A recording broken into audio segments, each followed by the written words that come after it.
Hey y'all, welcome back to GOT Outpost. I'm Drew Mathern. And I'm Jay Anthony. And today we're going to be diving into all the mods and attachments on packs, and then we're going to finish it up with how to clean and properly take care of your packs after going on your long adventures. So starting out, I mean, there's so many different variations of packs and different mods and attachments that you can add on to them.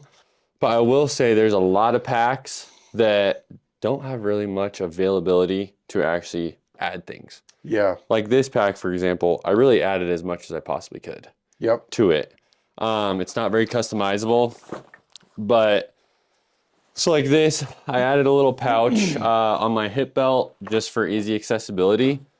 But honestly, this is so hard to access for how it's structured. The zipper, I usually can never zip it closed of how it's zipped. So I would definitely test those out.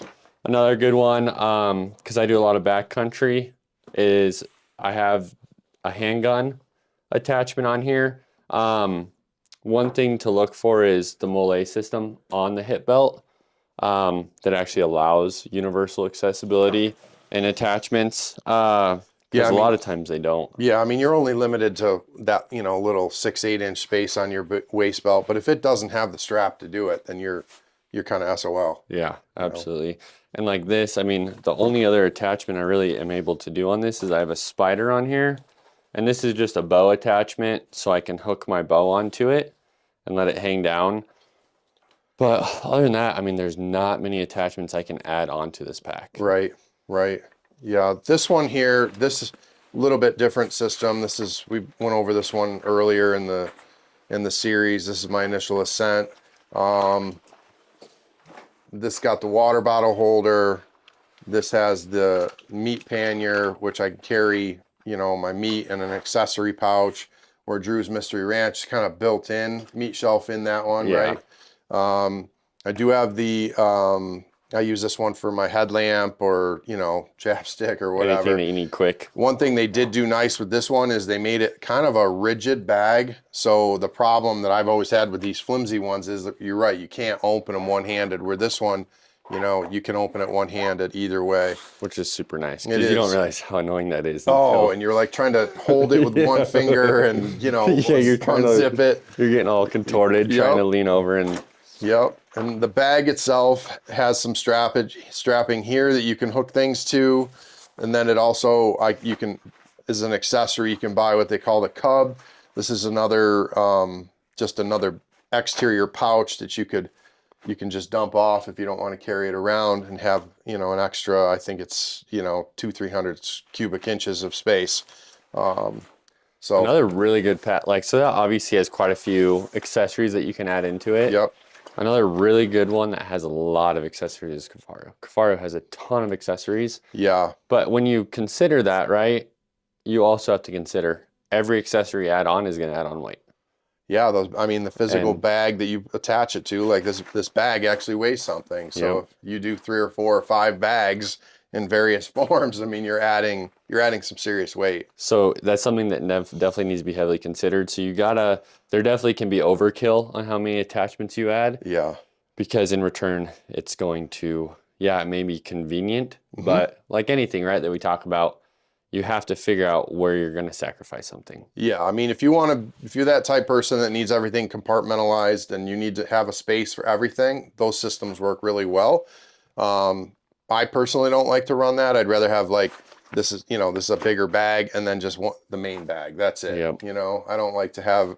I end up losing things when it's in pouches. So I like to have it more like this. I agree. Another thing we'll talk about is really the most important things that need to be accessible. Yeah. And things that you need to be heavily consider when adding attachments. Yep. One I would think for a lot of people, especially hunters, is making sure your pack and your bino harness are compatible. Yep. And making sure that you can run both. Yeah. Because I've had a hard time finding packs where it's comfortable for me. Yeah. A lot of times it pushes my bino harness into my neck and it just rubs the whole time. Yeah, I mean, where your shoulder straps come down and over your chest can affect where that, your bino harness, you want to show them a bino harness there. Yeah, where the bino harness sits, a lot of times these straps will push into my neck because the backpack straps are Yeah, closing in. there's only so much space, right? Yeah, for sure. So making sure they're compatible. Yeah. I think one that is very important is first aid. Yeah, not only, have your first aid kit accessible, but also if you're hunting in a group of people, whether it's, just a hunting partner, make sure they know where your first aid kit is well, in case you get knocked out and you're laying there and, he doesn't know where his kit is, at least he'll know where yours is. So make sure, I mean, I know guys that I've hunted with have, like a first aid cross, right on that pouch so that there's almost no mistaking the fact that that's the first aid kit. But we all know where everybody's stuff is just for safety's sake. Yeah, and another thing too, a lot of guys, they'll run tourniquets. Yep. And they'll have them very easily accessible. A lot of people will attach them to their bino harness. Yeah. Or on the exterior. I think it'd be a great place to put on your hip belt. Yep. Is a tourniquet. So if you do get in that very rare circumstance where you have a serious injury and you need to get a tourniquet immediately, a lot of people, they're in too much pain or they're going in shock or something. Yeah. And they don't have the time or capacity to think about getting their pack off, digging through it, trying to find their tourniquet, and then put it on. That's right. So making sure you can immediately access it and know everyone, like Jay said, make sure everyone that you're hunting with or hiking with or whatever adventure you're on knows where that is. Yeah. Another one, when you talk, safety, not as important as that, but pretty important would be at least have your rain jacket somewhere where you're not digging to the bottom of your bag, trying to get your rain jacket out. You get a quick squall come up, staying dry is important. So I typically put my rain jacket, either in this cub or it would be in my lid where I can just grab it, put it on, and at least keep my upper body dry. Yeah. And you don't realize how much you need it until you're in that situation. Yeah. Because when you're in the backcountry, you don't see those storms coming at all. No, they can just it could be a blue sky and all of a sudden it's pouring rain out. So I always keep my rain jacket really accessible. And that's the same thing too, is like having, whether some people run bag liners, some people just carry a construction bag. Yep. Just to make sure your gear stays dry. Yep. Because a lot of these bags, they may be water resistant, but if you're in a heavy rain for a couple hours, it ain't gonna stay dry. It ain't gonna stay dry. Yeah, I like to run a big dry. I have just some super, super lightweight. They're not the most, they're not bomb proof. Yeah. But they're, Kuyu dry bags. And I can put all my clothes and important stuff in there and then just throw it in the bag. And I'm not adding any weight, but it's just that peace of mind knowing when I get to camp, I'm going to pull my sleeping bag out or my clothes out and they're going to be dry. I'm not going to have that issue. Yeah. There's also bag liners and then you also got rain covers. So definitely consider all of those options because you want to make sure, you can go look at the weather report and it's going to show bright blue skies all 5 days you're going to be out there. Yep. But the backcountry is not easy on that. And it makes up, absolutely. So definitely make sure that you're prepared for those unexpected weather conditions, even snow.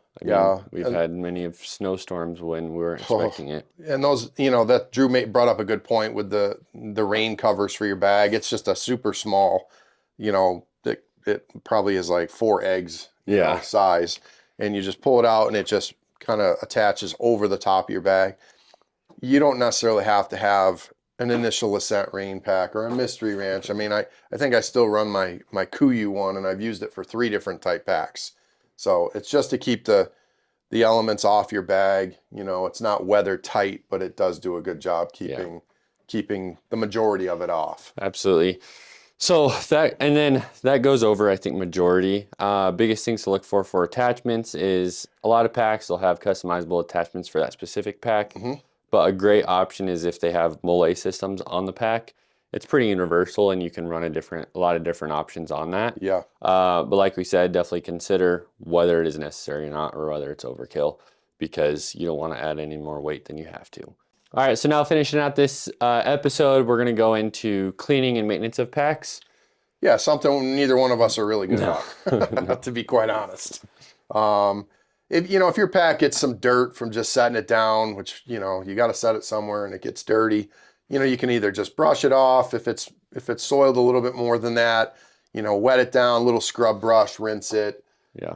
I mean, there's not a lot to it. Now, if you're an outdoorsman, you're hunting and you're lucky enough to harvest an animal and you get blood on your pack and it's worse than a little bit, I take a big Tupperware tote or one of those Rubbermaid totes. I'll set the pack down in there, loosen everything up, set it down in there, and put a weight on top of it. Let it soak. I like to use borax because it's like very mild detergent, doesn't smell at all.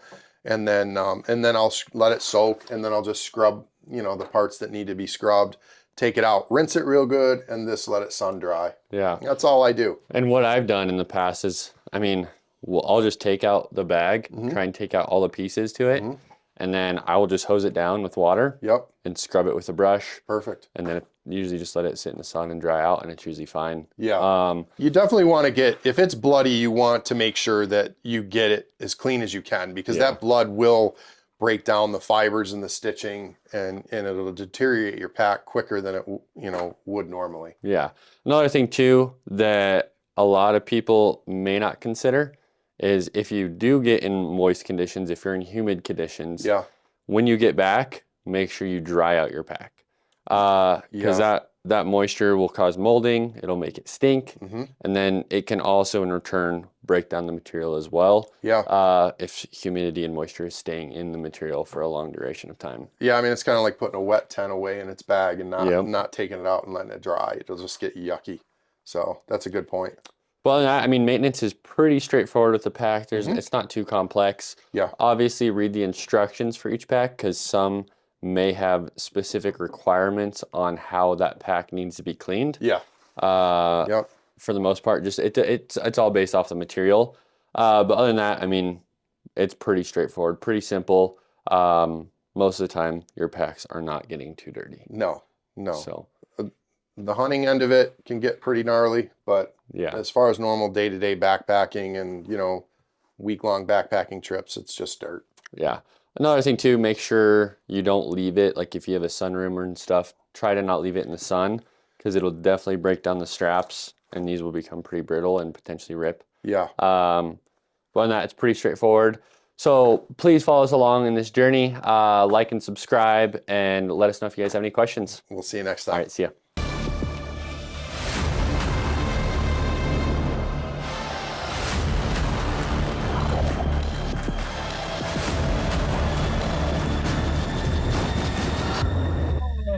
Preparation comes in many forms, but the key to success lies in 3 essentials: research, planning, and the right gear.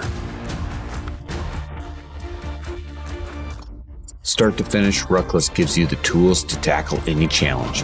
Maximize your gear investments and keep your crew in sync before a big expedition. Ruckless, your key to a better adventure every time.